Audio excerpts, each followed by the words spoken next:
Ok, continuando o estudo da lição número 3, a parte de quinta-feira fala sobre um alvo digno a ser alcançado ou o resultado alcançado por Deus através de nós.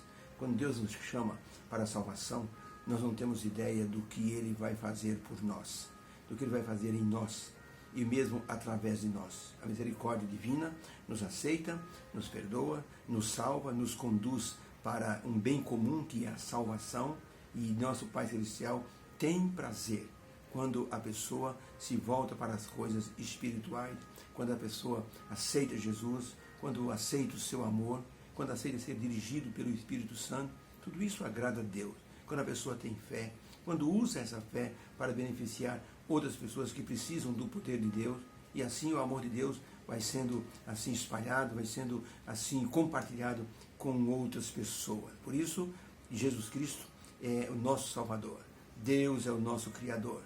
E ele justamente Deus, o Pai, Deus o Filho e Deus o Espírito Santo, eles trabalham em nosso favor. Nós ficamos melhores com o amor de Deus em nossa vida. O que você seria se Deus não tivesse alcançado você com a sua salvação? Onde você estaria agora? Que pensamentos teria? Que direção a sua vida tomaria? Por isso é importante que nós estejamos ligados a Deus. Outro dia, um irmão que é missionário recebeu a visita de uma esposa que estava procurando o seu esposo que estava na Cracolândia. E ela dizia: meu filho, ele tem 13 anos, ele não come mais, ele não quer ir na escola, ele não quer mais se interessar por nada, perdeu a motivação, porque o pai está na Cracolândia. O irmão missionário disse: me dê uma foto do seu marido, me dê também as características dele, e eu vou procurar o seu esposo. O nome do seu filho, o nome da senhora. E ele então, junto com mais 2 obreiros, se vestiram assim, de forma bem simples, e se enfiaram no meio dos drogados da Cracolândia. Foi uma procura de 3 dias. E lá estavam eles procurando, de repente, avistaram o nosso irmão. E lá estava ele, num canto, fumando lá um cachimbo de crack. Eles se aproximaram. E quando aquele irmão viu o missionário, reconheceu o missionário de imediato. E disse: se vocês vieram aqui para me levar de volta para a igreja, eu não vou. O missionário disse: não estamos aqui para levar você para a igreja. Estamos aqui para falar de uma pessoa que você conhece. E falaram o nome do filho. E o missionário disse: ele não come, ele não vai mais na escola, ele não quer saber de trabalhar, ele não quer saber de mais nada. Fica o dia inteiro chorando. E o senhor não acha que vale a pena o senhor dar uma meia volta em sua vida para salvar o seu filho? Quer que ele venha para cá? Não, pelo amor de Deus. Então, venha conosco. Vamos colocar o senhor numa clínica adventista. Levaram esse homem para a clínica. Ele ficou lá durante quase 1 ano, mas foi restaurado pelo poder de Deus e os tratamentos naturais. Quando ele terminou, ele disse para o missionário: eu não quero mais voltar para a minha antiga profissão. Eu quero trabalhar com o senhor. Quero resgatar vidas. E assim, por amor a Deus, aquela pessoa assim, veio para trabalhar para Deus e resgatar vidas. Ele foi sensibilizado pelo amor de Deus.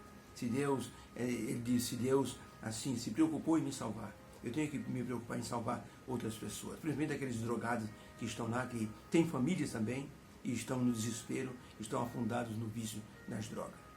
O Senhor Deus deseja que nós façamos um trabalho que possa valorizar o amor que Ele tem por todos nós. Um missionário na China chamava-se Hudson Taylor, e ele disse: se seu pai e sua mãe, se seu irmão, se a sua irmã, até mesmo o seu gato ou o seu cachorro, se eles não sentirem a diferença de você se tornar um cristão, então você não se tornou um cristão de verdade, porque quando você é transformado por Jesus, todas as pessoas sentem o poder da transformação. Pergunta número 7. Diante do caso de um menino possesso, o que Jesus disse ao pai do menino e quanta fé é necessária para libertar alguém que esteja da forma que o menino estava? Para mostrar que Deus tem um alvo para nos alcançar. E esse menino, quando Jesus desceu do monte da transfiguração, Jesus encontrou a multidão praticamente zombando dos discípulos, porque um pai trouxe um menino endemoniado e os discípulos não conseguiram tirar aquele demônio. Por que será? E então o pai do menino se aproximou de Jesus e disse: o senhor pode fazer alguma coisa? E Jesus disse: se eu posso fazer alguma coisa, meu amigo, o senhor pode crer também? Se o senhor crer, tudo é possível ao que crê. O homem, chorando, ajoelhou-se aos pés de Jesus e disse: Senhor, eu creio, ajuda-me na minha incredulidade. Jesus disse: traga o menino aqui.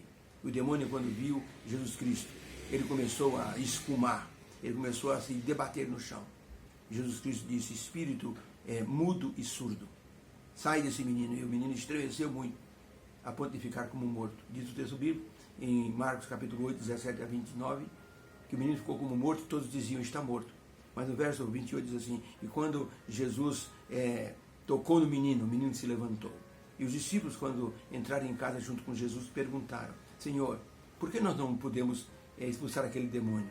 E Jesus disse: esse tipo de demônio, essa casta de demônio, não pode sair com coisa alguma, a não ser com jejum e oração. Então a pergunta é, diante do caso do menino possesso, o que Jesus disse ao pai do menino que é necessário para retirar um demônio ou curar uma pessoa que esteja com uma doença tão grave ou com uma possessão tão violenta como o menino estava? Resposta: Jesus disse ao pai do menino que se uma pessoa tem fé, ele pode fazer coisas impossíveis. A fé é necessário para que a pessoa reconheça a sua insuficiência humana e a suficiência divina. Jesus disse aos discípulos: se vocês não jejuarem e não orarem, e para isso requer muita fé, vocês não vão conseguir expulsar esse tipo de demônio. Provavelmente, quando o Lúcifer caiu, ele trouxe a terça parte dos anjos. Entre eles vieram anjos de diferentes graduações, como por exemplo, querubins, serafins, caíram junto com Lúcifer. Então são tipos de demônio assim, com mais poder, com mais força. Por isso tem que usar o jejum e a oração e muita fé. E sempre em nome de Jesus, usando a autoridade do nome do Senhor Jesus Cristo. É possível uma transformação se nós tivermos fé. Foi o que isso mostrou para aqueles discípulos e para as pessoas em redor. Quanta fé é necessária para realizar um milagre de libertação como esse que Jesus fez? A quantidade de fé não é o caso, mas a qualidade da fé, isso sim. E Jesus ensinou se a fé for pequena como um grão de mostarda, mas for uma fé verdadeira, será possível até realizar o impossível, como transportar uma montanha para o meio do mar. O pai do menino tinha pouca fé, mas ele pediu a Jesus: aumenta a minha fé. E o Senhor Jesus disse: vamos então realizar um milagre, e você vai ver que é possível realizar um milagre com uma fé genuína. Aquele pai, depois que Jesus curou o menino dele, com certeza ele agradeceu muitíssimo e saiu dali com sua fé fortalecida. E é preciso nos colocarmos nos braços do Pai, porque Jesus Cristo, ele é o nosso Salvador.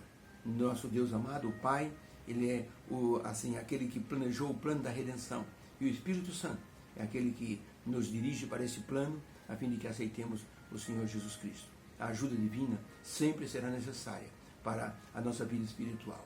Jesus Cristo desceu do Monte da Transfiguração e ajudou os discípulos a terem mais fé através da expulsão daquele demônio. Por isso, vamos confiar em nosso Pai Celestial. O alvo dele é que cheguemos ao céu. Um dia, nas Olimpíadas de Barcelona, um dos atletas dos 400 metros livres era um rapaz chamado Derek Redmond. Derek Redmond era o favorito para ganhar a corrida dos 400 metros. Mas quando ele chegou no meio da corrida, ele teve uma torção no pé direito. E ele caiu ajoelhado no meio da pista. Ele levantou-se e em um pé só, ele começou a saltitar na direção da fita de chegada.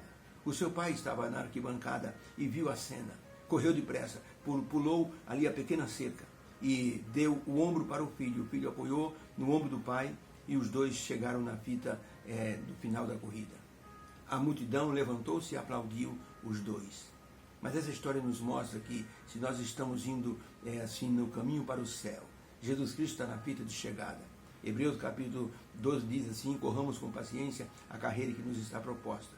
Porque Jesus Cristo, o autor e consumador da nossa fé, já correu essa corrida. Ele está na fita de chegada. Ele espera a nossa chegada. Mas se cairmos no meio do caminho, Jesus Cristo, como o Pai dessa história, vai nos ajudar a chegarmos com segurança na reta final. Deus nos abençoe.